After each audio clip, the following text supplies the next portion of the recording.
repente parece que o peso dos super desportivos e dos GTs de luxo 100% elétricos está nas mãos da marca de Maranello. Nós parece que estamos a ajustar o nosso entusiasmo perante a banalização da tecnologia. Olhamos para isto e já não achamos que isto é bom. Achamos que se calhar fomos longe demais. E mesmo num 100% elétrico, uma marca como a Ferrari chega e diz: não, eu não vou fazer o mesmo que os outros fizeram. Eu quero fazer uma coisa diferente. Porque se eu fizer o mesmo que os outros fizeram, não vão vender carros. Se eles estão certos, só o tempo dirá.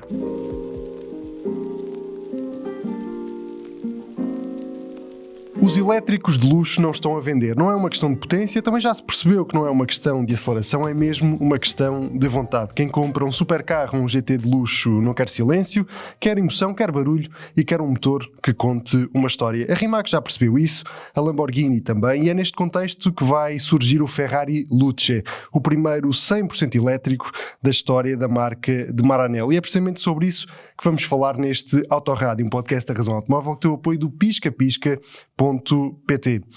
Guilherme, Fernando, muito bem-vindos. Diogo. O Guilherme acham que o Guilherme está a pensar em mim? Eu acho que é provável. Está muito preocupado com este tema dos elétricos de luxo. Sabes que são muitos episódios com o Guilherme. Guilherme, se estás a ouvir ou a ver este episódio, espero que no próximo Autorádio estejas aqui connosco. Gostamos sempre da tua companhia. Diogo, desculpa. Não faz mal. Eu gosto muito de partilhar esta mesa contigo também, ok? Eu sei. Eu também gosto muito de partilhar esta mesa convosco. Fernando, muito bem-vindo. Obrigado. A controlar esta emissão temos o Pedro Contreiras. Olá, Pedro. E agora sim podemos começar. Desculpem este engano, mas o que temos para falar hoje não é, está muito longe de ser um erro, porque a Ferrari vai entrar nos 100% elétricos, já está a par de que é um território difícil, onde muitas outras marcas estão a ter muitas dificuldades. Vimos muito recentemente a Lamborghini, através do seu CEO, admitir que iam cancelar o projeto do seu primeiro 100% elétrico, porque simplesmente não tem clientela. A Ferrari, Diogo, vai avançar, e isto, de certa maneira, traz aqui uma responsabilidade acrescida à marca italiana, porque de repente parece que o peso dos super desportivos e dos GTs de luxo 100% elétricos está nas mãos da marca de Maranello. Bem, eu não sei, olá a todos, não sei se está ou não está. O que eu sei é que é factual que neste segmento de supercarros ou de elétricos de luxo, ou de propostas que não sejam propostas premium, está a ser muito difícil de convencer clientes a comprarem carros 100% elétricos. A Lamborghini, como dizes, recentemente anunciou que desistiu do programa de um SUV elétrico, ou seja, podia ter um concorrente para o Ferrari Luce e não vai ter, pelo menos para já. Não sabemos se esta é uma decisão para quanto tempo, mas eu também acredito que estas marcas estejam todas à espera de saber o que é que vai acontecer até ao final da década em relação a estes modelos, até porque não têm a mesma pressão que os outros têm, não têm que cumprir as mesmas metas de emissões, porque têm produções na Europa e vendas reduzidas, do ponto de vista do número dos carros. São carros que, como todos sabemos, para além de serem vendidos num número muito baixo, também circulam muito pouco, por isso o impacto destes carros é nulo, não é? É apenas uma questão quase de imagem que muitas destas marcas têm pensado em lançar um elétrico. Também acredito que seja em parte por causa da imagem que a Ferrari o vai fazer, mas também quero acreditar que é também para testar os seus limites, porque isto é mesmo testar os limites. A Ferrari está muito confortável a vender carros com motor de combustão interna e motores V12. E partir agora para uma aventura de um 100% elétrico, quando todos os outros têm falhado, e eu quando digo os outros, são os outros, não é a Tesla, não é a Mercedes, não é a Audi, não são marcas que a maioria compra, são marcas que a minoria quer comprar. A minoria das pessoas que compra automóveis de luxo e supercarros não quer elétricos nesse segmento. Provavelmente até tem um elétrico na garagem, mas não é um destes carros. Deste aí vários exemplos. Há outro exemplo mais recente de um carro que até nós já tivemos a oportunidade de filmar, que foi o Alfa Romeo 33 Stradale. Quando o projeto foi apresentado, ele foi apresentado com a versão elétrica e a versão a combustão. E a Alfa Romeo desistiu do carro da versão elétrica porque tinha uma pessoa interessada. E todas as outras unidades esgotaram, foram vendidos 33 carros por 1,7 milhões mais impostos, e ficaram 20 pessoas à espera de comprar. E ninguém ficou à espera nem de comprar um elétrico, e ninguém quer mesmo elétricos destes valores. E eu acho que devemos abordar as potenciais razões para isto estar a acontecer. Mas eu também gostava de ouvir o Fernando. Mas só para te responder, sim. É curioso porque há uns anos no Autorádio nós estávamos a falar sobre a eletrificação do automóvel e nós dissemos, e não fomos os únicos a dizê-lo, que no futuro aquilo que as pessoas vão poder comprar vão ser elétricos. E a minoria vai poder comprar carros a combustão. E neste segmento isto já está a acontecer. Estas pessoas que têm milhões para pagar por carros de produção limitada, que não obedecem às mesmas regras, é um luxo poderem comprar um carro com motor de combustão interna e não serem obrigados a comprar um carro elétrico. E eu acredito mesmo que no futuro, a continuar assim, neste quadro legislativo e burocrático europeu, que a tendência para os carros novos é poderem ser apenas elétricos, e o futuro pode ser daqui a 10 anos, daqui a 20 anos, e estes carros de combustão interna continuarem a existir, mas apenas para um nicho e só para aqueles que os puderem comprar.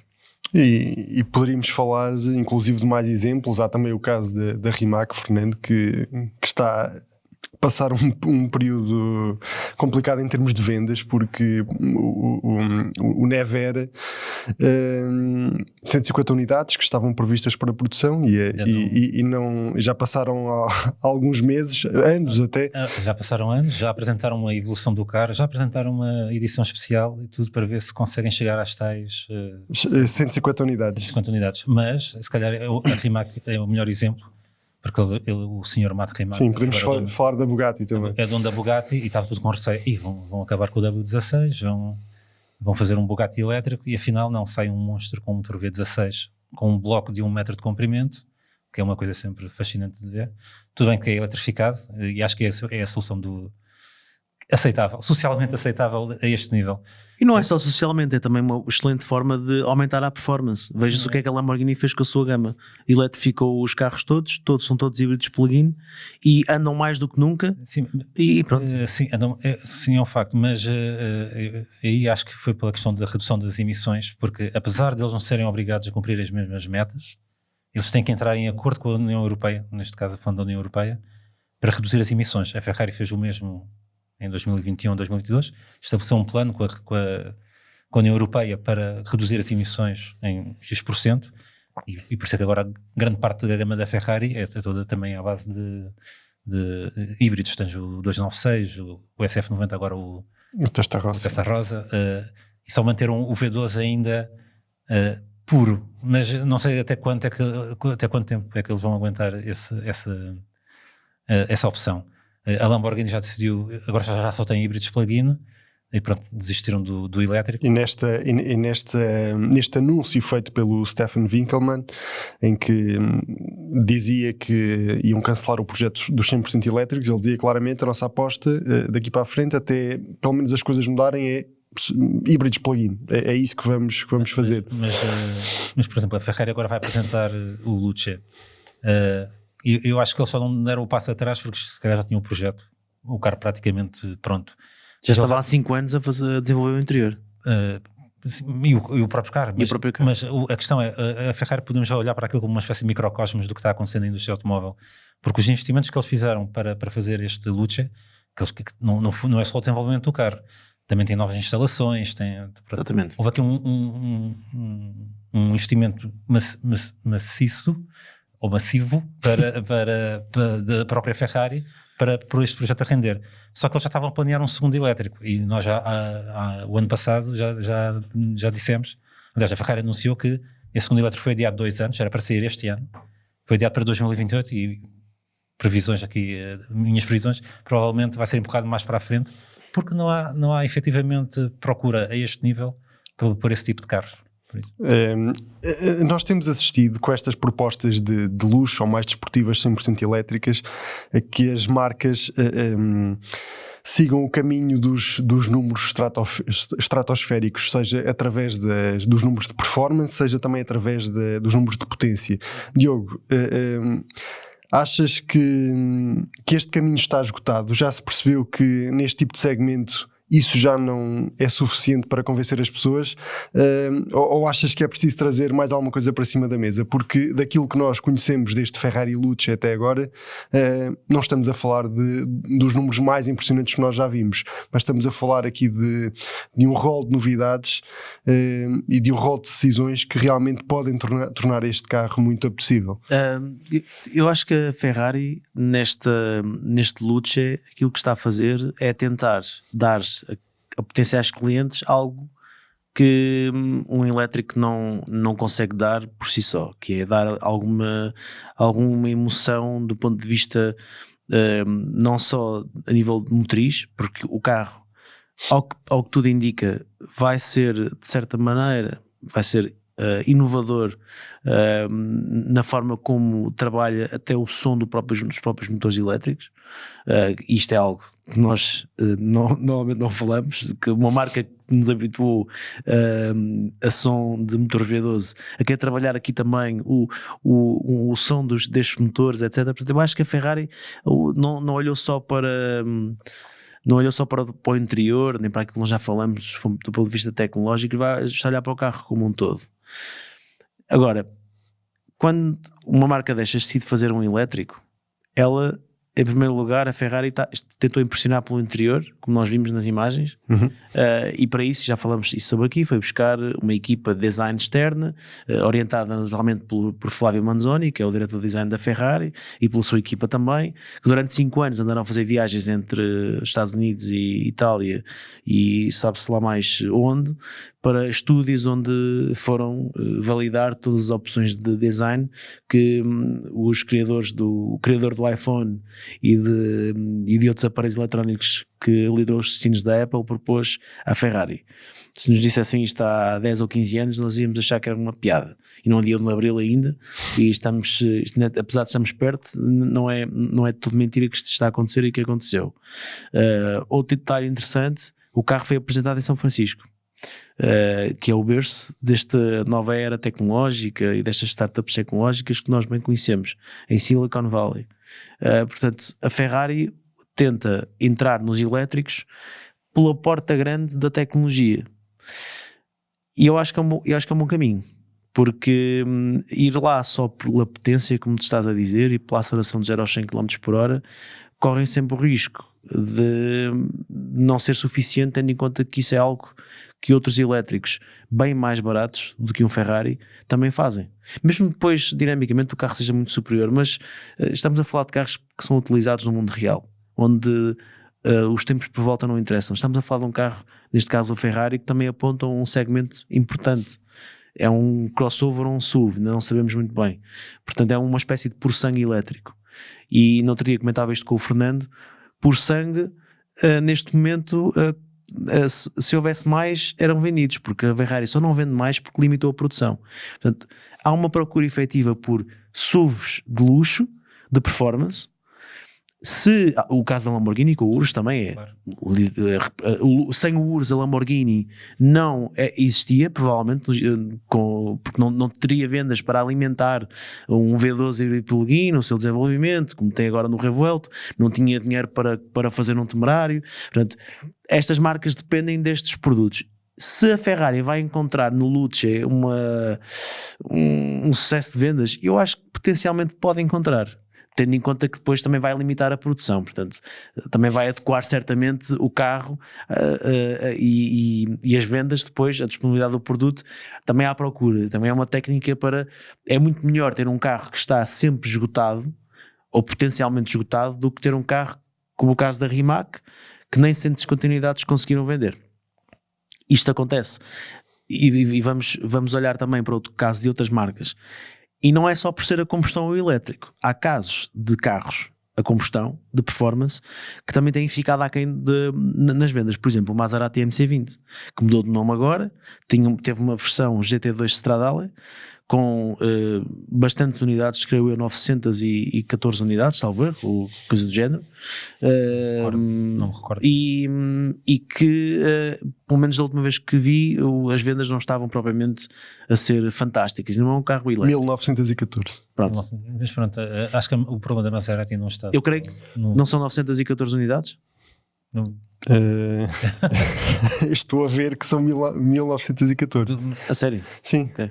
Acho que isso era uma alusiva ao aniversário à data de fundação da Maserati, mas não tinham ido para os 1000, tinham ido para os 914, mas pronto. A menos que tenha sido uma decisão que mais tarde possa ter sido revertida. Mas no caso da Maserati, acho que sim, podemos também falar nos Folgore, que era o Grande Cabrio, que era aliás, o Gran MC20, Turismo. quando foi anunciado, era para ser também elétrico e não chegou a acontecer porque eles também não viram que havia procura para essa opção. Mas achas, Fernando, que... Peço desculpa interromper-vos. 914 é um número alusivo ao ano de 1914, a fundação da marca, mas são 914 unidades, o que é um absurdo de unidades.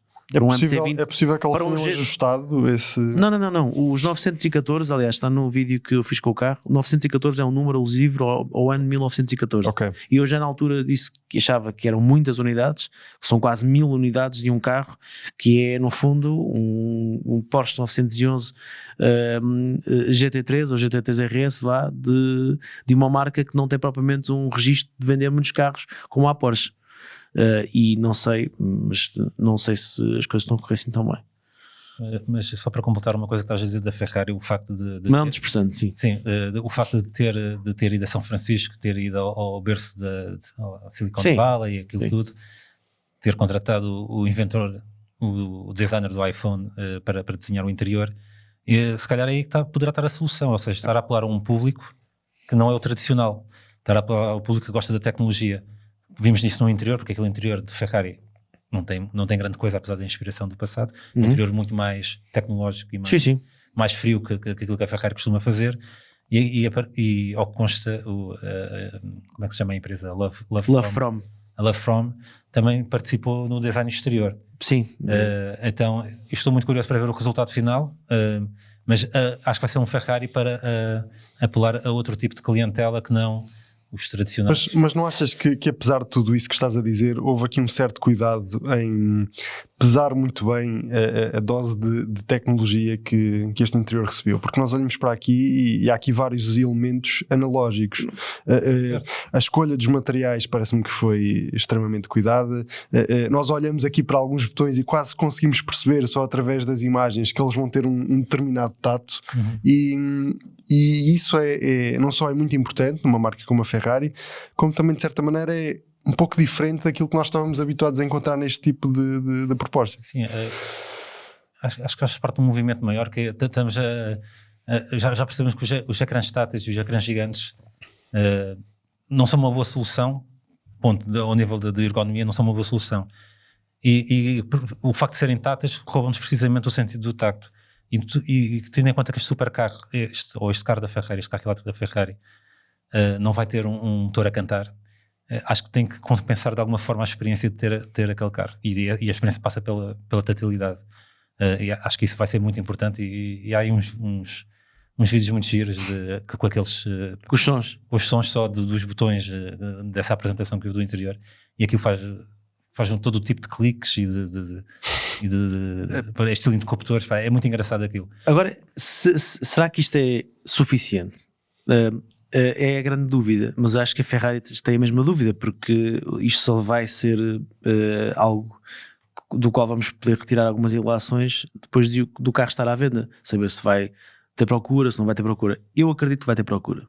Primeiro porque é um Ferrari, depois porque está potencialmente, não sabemos o preço, mas está num preço que neste segmento há alguma disponibilidade. É um carro que deverá rondar €500 mil, e isto pode parecer que eu estou a dizer que é um carro muito caro, mas neste segmento é um valor perfeitamente em linha com outras propostas que não são de hiperluxo ou de hipercarros. que é muito importante esta diferença. A Rimac não está a propor um carro de €500 mil, está a propor um carro de milhões de euros. E isto é muito diferente, na minha opinião. Da mesma forma que a Alfa Romeo estava a propor um Alfa Romeo elétrico por muito mais de €1 milhão. E eu acho que ninguém quer pagar isso por um carro elétrico neste momento, por vários motivos. E isso também gostava de ouvir a vossa opinião sobre isto. Porque é que alguém não quer comprar um carro elétrico de milhões, mas está disposto a pagar milhões por um carro com motor de combustão interna? A questão da desvalorização é um tema, não é? Ou da valorização. Exatamente. A esse nível eu acho que a valorização é importante, porque sabemos que muitos destes carros depois acabam pouco tempo depois em leilões. Qualquer 33 Stradale hoje vale muito mais do que aquilo que as pessoas pagaram por eles. Mas estamos a falar também depois de carros. Vocês estão a dar um exemplo, e é verdade que eu usei esse exemplo, mas estamos a falar de 33 unidades. Não, mas podemos, ok, percebo, tens razão, mas podemos trazer isto novamente para o universo do Ferrari Luce. A Ferrari, com algumas propostas, sobretudo as eletrificadas, tem tido algum problema com a valorização ou a desvalorização dos seus automóveis. Nós estávamos habituados a que no passado comprar um Ferrari fosse um sinónimo de um bom investimento, por assim dizer, mas nos anos recentes temos assistido precisamente ao inverso.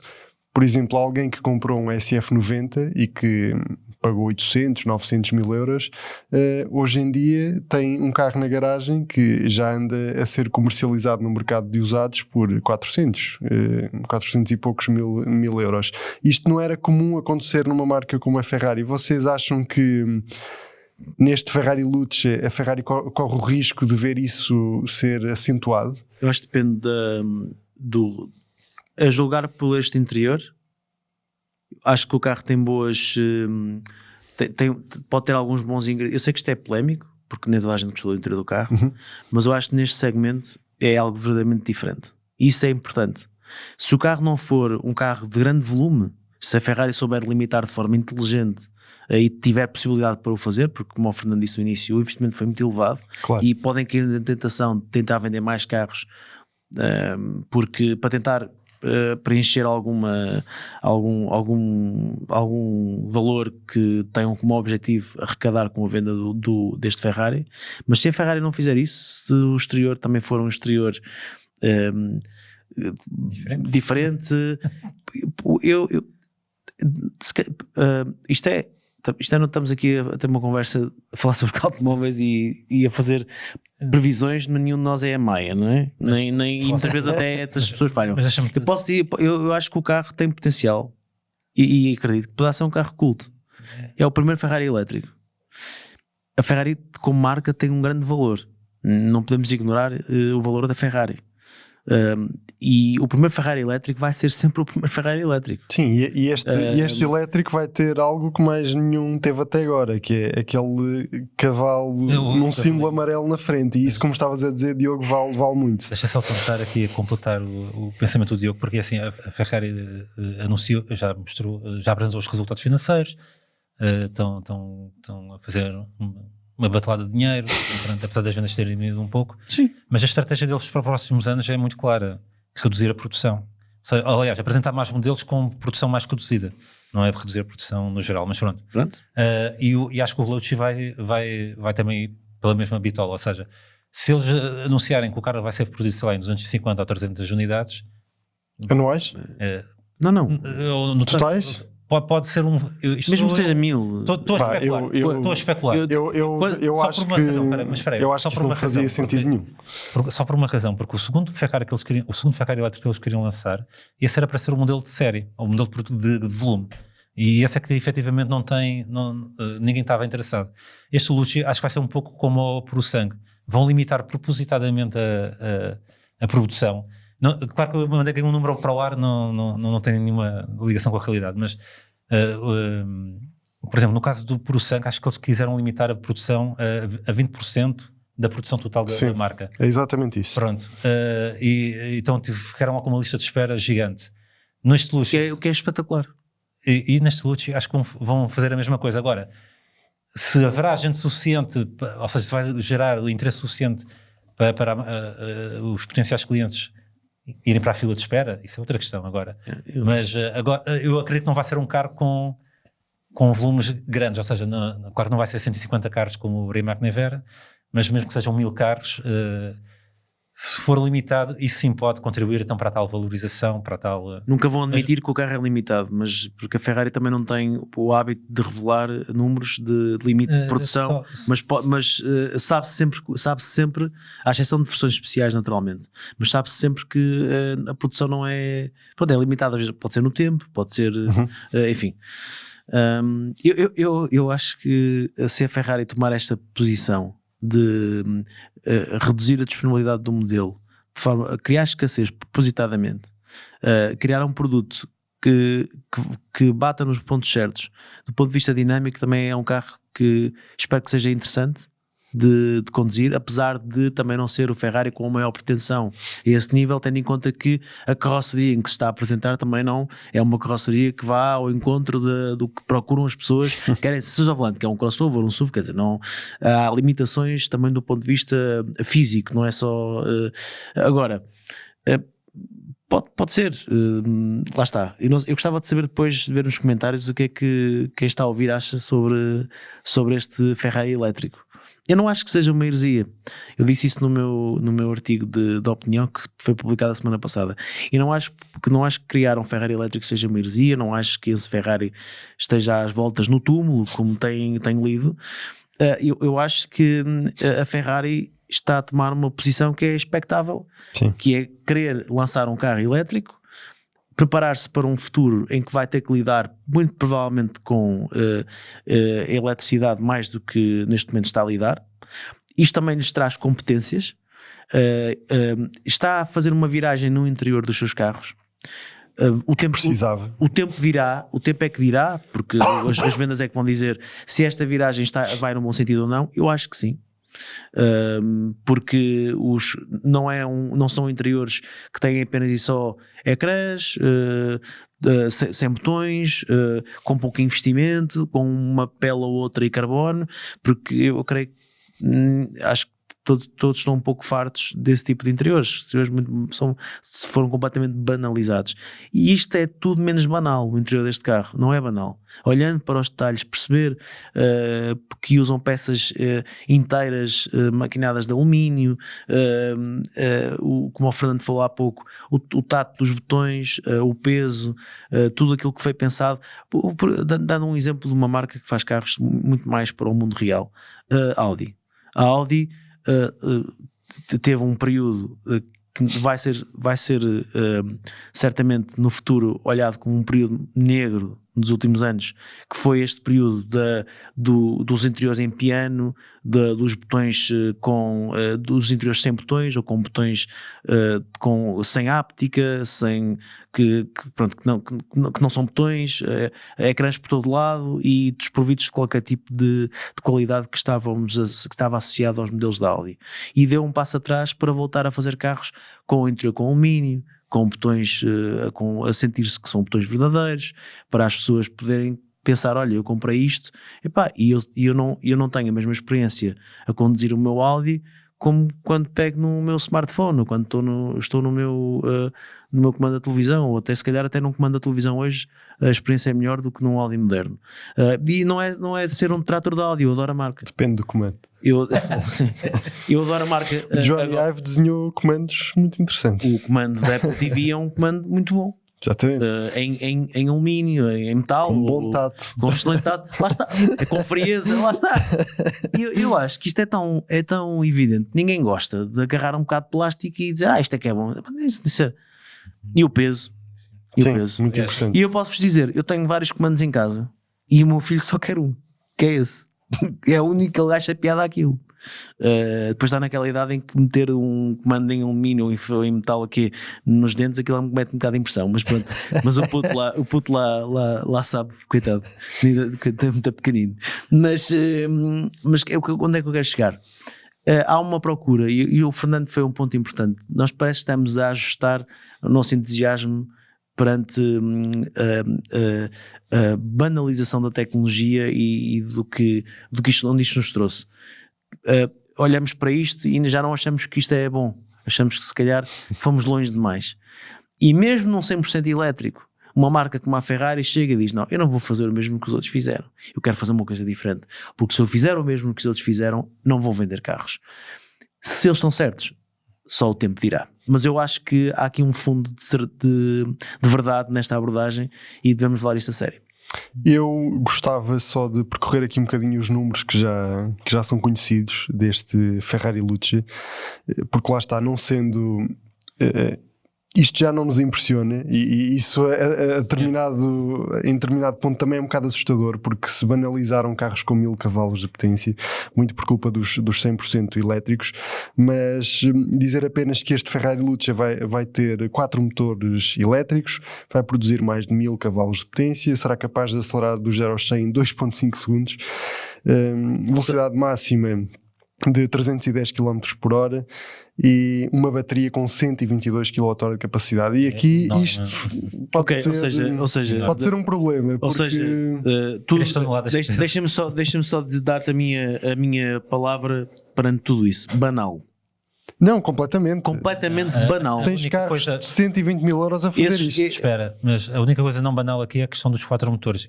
Que isso vai abrir um novo leque de possibilidades. Mas não é inédito. Mas o Rimac também tem. Mas não é inédito. Está bem, mas um carro de 2 milhões, meio milhão.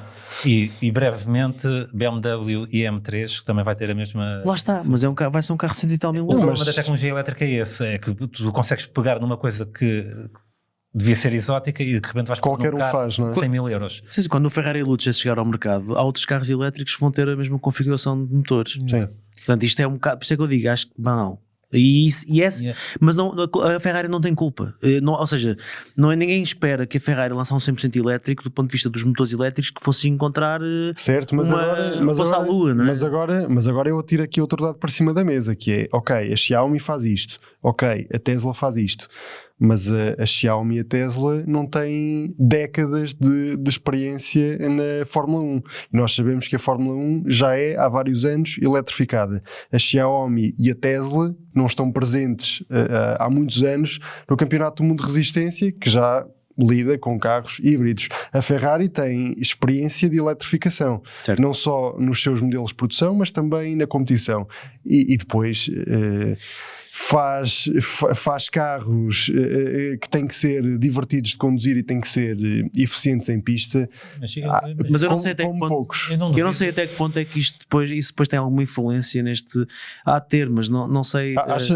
Achas que a experiência adquirida na competição com a eletrificação não chega aqui? Eu não estou a dizer que não chega, estou a dizer qual é que é qual é que é o contributo que isso terá para o produto final, mas repara, que outros não conseguem comprar. Porque isso é uma questão de número, dinheiro, não é? Eu aqui eu compreendo que o Miguel está a chegar e acredito que vá permitir, ou seja, o que a gente espera que o Ferrari seja uma referência dinâmica. E isso eles vão acertar praticamente de certeza, porque eles não costumam... Nós conduzimos um Porsche Taycan e as sensações dinâmicas não são iguais às de um Tesla Model S. Não, nem de perto. São décadas, como dizes, de conhecimento. Nem são comparáveis. E a Tesla precisou de 2 tentativas para conseguir fazer uma coisa decente. Mas pronto. E aí que a experiência da Ferrari vai diferenciar o produto dos outros. Mas aquele tipo de soluções mais exóticas ou mais nobres, como se costuma dizer, a nível mecânico, isso acaba na era elétrica, esquece. Aliás, o AMG, o GTX-X, vai ser mais exótico que o próprio Ferrari. Sim, do ponto de vista das soluções técnicas, sim. Por isso, e não vai ser um carro de meio milhão. E é normal. Quem é que tem acesso a mais tecnologia, mais dinheiro de pesquisa e desenvolvimento? É a Ferrari ou é a Mercedes? Não é essa a questão. A questão é que a Mercedes tinha dinheiro para comprar a empresa que estava a desenvolver essas soluções. Mas é aqui que eu queria chegar há pouco. A Ferrari só tem de ir por um caminho diferente. Não pode ir só pelo caminho. E também o facto de ser um crossover, um SUV, também lhes dá algum conforto. Porque também não tem que ser, do ponto de vista das prestações dinâmicas, sim, o carro mais... O Ferrari de sempre. Tem que ser competente. E não pode ter a dinâmica de um Tesla Model Y. Tem que ser um Ferrari que por acaso é elétrico. Sim, mas a gente acham que isto seria um bom elogio a este Ferrari Luce? Desculpa, repete. Tem que ser um Ferrari. Imagina, Diogo, que ias conduzir o Ferrari Luce e no final dizias parece um Ferrari, por acaso é elétrico. Sim. Isto é um bom elogio para um elétrico que a Ferrari quer fazer. Eu disse o Taycan, quando conduzia, que o Taycan é um Porsche. Tudo bem, falta lá o motor Boxer ou o motor V8. Sim, mas há coisas que se percebem. Sim, sobretudo a nível dinâmico de condução, da experiência de condução. Sim, do tato dos comandos, lá está, o volante, a direção, o pedal de travão. Tudo, sim, ou seja, está tudo... isto não são carros para ir que vamos pensar quantos km/h vamos fazer e hypermiling, não sei o quê, não é esta guerra, isto é outra guerra. A questão é outra. Mas a questão aqui é diferente, porque a Ferrari opera num patamar que não obedece propriamente às leis do mercado. Tu ali estás a vender um sonho. Exato. Ou seja, a questão é, será que tirando os motores de combustão, e a Ferrari faz motores de combustão, caramba, toda a gente quer experimentar. Sem dúvida. Será que com os motorzinhos elétricos vai conseguir provocar o mesmo nível de desejo? Mas essa é a grande questão, obviamente. Porque eles estão no negócio de vender sonhos. É isso que eles fazem. E eles vão vender um carro com um interior diferente, para já, de todos os outros Ferrari. Para já. Bem, eu acho que só aí pode ser apetecível pela diferença. Ou seja, neste nível de cliente em que as pessoas compram para ter algo que é único, aquele carro vai ser único. Além de ser elétrico, é completamente diferente dos outros Ferrari. Se vai começar aqui depois agora uma nova tendência nos interiores de Ferrari, eu creio que em parte sim. Eu creio que ainda não se falou sobre isto. Acho que não falaram sobre os futuros carros de combustão, se vão ter também o contributo destes... Não disseram nada, não. Pronto, deste estúdio. Deste estúdio, sim. Mas acredito que vai influenciar, sobretudo na questão da mistura do digital com o analógico. Acho que vai haver uma... Sim, eu acho que a Ferrari precisava de tomar esta decisão. Sabes que quando a Rimac lançou o Nevera, senhores como o Christian von Koenigsegg e o Horácio Pagani ficaram assustados, porque de repente tens um carro elétrico que faz muito mais do que os carros deles fazem, e eles ficaram preocupados, ou seja, qual é o caminho a seguir para nós? Porque estar a bater na tecla da potência, agora temos um hipercarro chinês com 3.000 cavalos e atinge quase 500 km/h com uma facilidade como o meu carro atinge 100, não é? O que é uma coisa absurda. Mas então eles tiveram que fazer este exercício de introspeção, ou seja, como é que a gente continua a vender os nossos carros sabendo que vão perder em todos os vídeos de YouTube contra um carro elétrico, nem que seja um Xiaomi com 4 portas, não é? E acho que a solução veio do próprio Mata Rimac, até com o Bugatti, não só pela questão do motor, já viram aquele interior do Bugatti? Sim. Aquilo é uma peça de relojoaria. É isto, ou seja, acho que o que vai acontecer com estes supercarros que não são elétricos é o mesmo que aconteceu na indústria da relojoaria, basicamente. Tens agora um nicho na relojoaria que é tudo à base das complicações, não é? Sim. E aquilo é extremamente atraente, pagos a peso de ouro, e é um mercado que acho que ainda está a crescer. Não, está. Pois. E deixamos os smartwatches para o comum dos mortais. Para o comum dos mortais. Agora a questão é, como será que conseguimos... Sim, a questão é que pagar 500 mil euros por um 100% elétrico não é algo para os comuns mortais. Acho que a questão mas nem sequer era uma discussão, não é? Acho que agora a questão é essa, ou seja, conseguir vender o carro, ou seja, não estar dependente do fascínio da mecânica, e por isso é que se calhar eles apostaram tanto no interior para criar uma experiência completamente diferente, para conseguir criar esse nível de desejo que antes era pronto, a história da Ferrari pode-se resumir até aos anos 90 como um motor com uma carcaça à volta. Porque os carros Lamborghini também. Os carros nunca foram propriamente bons. O motor é que era o chamariz daqueles carros. Só nos anos 90, após a entrada do senhor Luca di Montezemolo, acho que não estou a dizer bem o nome. Sim, Montezemolo. Foi aí que os carros começaram efetivamente a ganhar qualidade, a ficar bons e são o que são hoje, muito graças à influência desse senhor. Mas até lá, se os jornalistas fossem justos nas suas reviews e nos Top Gears antigos, antes da era do Jeremy Clarkson, tens uma review a um Ferrari, já não sei que Ferrari é que era, de um apresentador do Top Gear dos anos 80, e ele destruiu o carro, basicamente. Isto é o pior carro que eu já conduzi na vida. Tem um motor do caraças, mas isto é o pior carro que já conduzi na vida. Ou seja, e agora perdi-me na linha de raciocínio porque já estava aqui a divagar sobre a história da Ferrari. Mas eu, de qualquer forma, eu acho que o desafio é este: pegar num carro que provavelmente nem sequer vai ter tecnologia tão avançada como um elétrico chinês e torná-lo desejável ao ponto de dar $500,000 pelo carro. E é por isso que acho que a Ferrari está a fazer este esforço sobrenatural de desenhar um interior completamente novo. O exterior também acho que vai gerar muita polémica, porque, de acordo com o senhor Johnny Ive disse, Sir Johnny Ive Fernandes. Sir Johnny Ive, mas ele próprio está mais receoso com o exterior do que com o interior, porque o interior segue muito a filosofia dele que seguia na Apple, apesar de ter ali a questão do analógico. Mas aquele interior de Ferrari, eu confesso que não consigo ver muito Ferrari naquele interior, apesar daquela mistura do analógico com o digital. Mas pronto, vamos ver. E apesar, assim, é o logótipo e pronto. O Fernando toca aí neste ponto que é o que é que desperta a vontade de alguém comprar um produto de sonho.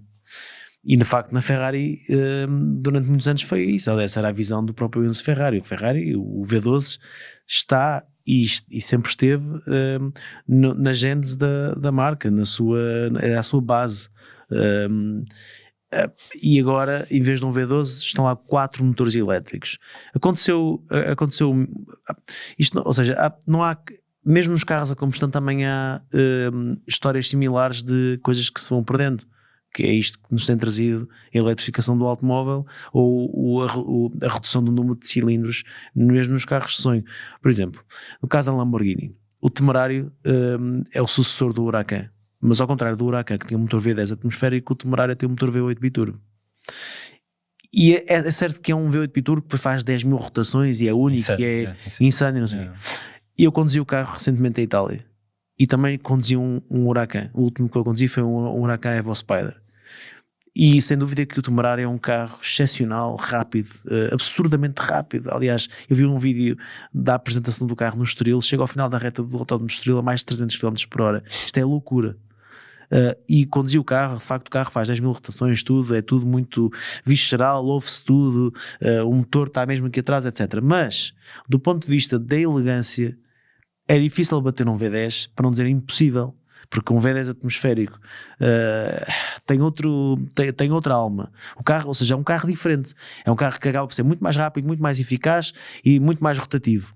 E depois a questão é, será que isso é tão interessante? Ou é outro tipo de interesse? E nos elétricos igual. É um elétrico, vai ser super rápido. Vai ter um interior completamente diferente, mas não tem um V12. Será que uma coisa compensa a outra? Porque isto no fundo isto é um jogo também de compensações. Do outro lado há um cliente que quer algo de sonho e estava habituado, eu quero um V12, quero ligar o carro, sentir o motor que se ouve a 1 km quase. E estes carros oferecem uma experiência mais tecnológica, mais com muita eficácia também, ao seu estilo naturalmente, mas apelam a outro tipo de sensações. E o registro, e foi o que nos levou a este podcast, e desde o início que estas sensações às quais estes construtores estão a apelar têm provado que não são suficientes para convencer os clientes de comprarem estes carros. Eu acho que a Ferrari vai abrir aqui um precedente nos interiores, mostrar tecnologia e elementos analógicos de uma forma luxuosa e muito bem integrada. Espero que a Porsche veja isto e consiga também adotar algumas destas, principalmente para os quadrantes. Eu acho que é um trabalho que faz sentido em alguns modelos especiais. Eu já o tinha dito no teste do 911 Turbo S, mas ainda é mais gritante no GT3 ou no GT3 RS.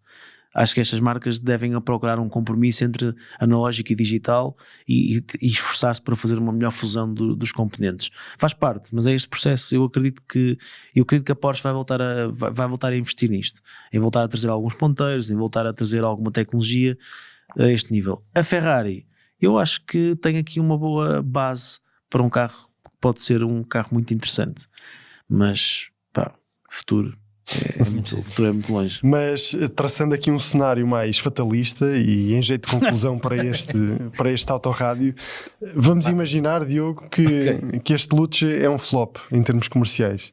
Como é que tu achas que este tipo de propostas 100% elétricas ficam? É o admitir de que isto não resulta e ninguém quer comprar este tipo de carro? Pronto, num cenário fatalista, como tu dizes, eu acho que é mais do mesmo neste segmento. Ou seja, ninguém vai ficar surpreendido. Se calhar a Ferrari não vai achar muita piada, os acionistas também não, mas o público em geral vai dizer, pois, ninguém quer elétricos. Ou seja, algum dia acredito que poderá mudar. Isto é também muito geracional, acredito que sim. Ou seja, era que eu ia também. Isto é uma questão de gerações. Vamos olhar para os clássicos, por exemplo. E se quem nos está a ouvir se segue o tema, entende o que é que eu vou dizer. Os clássicos, as vendas e a valorização de clássicos, quando não estamos a falar da raridade, do estado de conservação inacreditável, quando estamos a falar apenas de modelos de produção, a valorização destes carros muitas vezes está também ligada à geração. Ou seja, um carro hoje está a despertar atenção àqueles que tinham 7 anos, 10 anos, quando esses carros foram lançados. Por exemplo, vamos dar o exemplo do Porsche 911. O Porsche 911 neste momento está a gerar mais interesse, ainda que não esteja ainda em valores nada comparáveis com, por exemplo, 993. É o Porsche 911 geração 996. Começa a apelar àqueles que, como nós, porque têm hoje 30 anos, 40 anos, começam a ter poder de compra para comprar neste segmento alguns carros, começam a olhar para estes carros e valorizá-los. Houve um Porsche 993 que recentemente em leilão atingiu um recorde absoluto, um Turbo S. É uma sigla que está a valorizar imenso. Dessa época, daqui a 50 anos, os carros dessa época já não vão ter tanto hype como têm agora. Usando aqui uma palavra, sim, se forem produções muito limitadas vão ter sempre, mas de carros de produção com algumas centenas de unidades, a valorização dá-se de forma, pelo menos isto é geracional. E eu acho que nos elétricos vai acontecer o mesmo, ou seja, quem viu um mercado apenas, ou na sua maioria, de elétricos, de carros novos, ou de carros eletrificados, vai valorizar estes carros quando tiver 30, 40 anos. E estes carros, pelo menos... Eu acho que faz algum sentido isto acontecer, a não ser que, pronto, daqui a 30 ou 40 anos, estes jovens não queiram mesmo saber de automóveis. E eu não acredito que as coisas sejam assim. Eu acho que vão querer saber e provavelmente um Ferrari elétrico vai ser um carro que, para um jovem que tenha 10 anos, quando o carro for lançado, este carro era foi o primeiro Ferrari elétrico. E provavelmente nessa altura os carros vão começar outra vez a subir de valor, a haver procura, a haver leilões.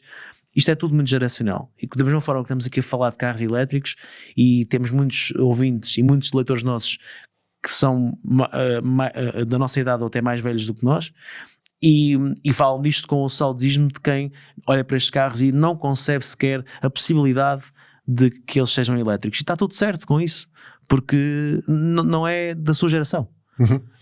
Eu acho que no futuro as coisas não vão ser assim, vão ser diferentes, porque nós somos nós e o tempo em que nós vivemos, e nós já vivemos aqui estamos aqui há vários anos, apesar de sermos todos novos, mas isso te influencia muito a forma como nós olhamos para tudo, até mesmo para os automóveis. Meus senhores, muito obrigado. Obrigado também a vocês que nos seguiram desse lado. Marcamos encontro convosco na próxima quarta-feira e até lá podem passar em piscapisca.pt, porque encontram lá muitos Ferrari, muitos Lamborghinis, todos com motor de combustão interna. E claro, também nos podem seguir em razãoautomóvel.com, porque todos os dias cobrimos aqueles que são os principais temas da indústria automóvel. Um abraço a todos e fiquem bem.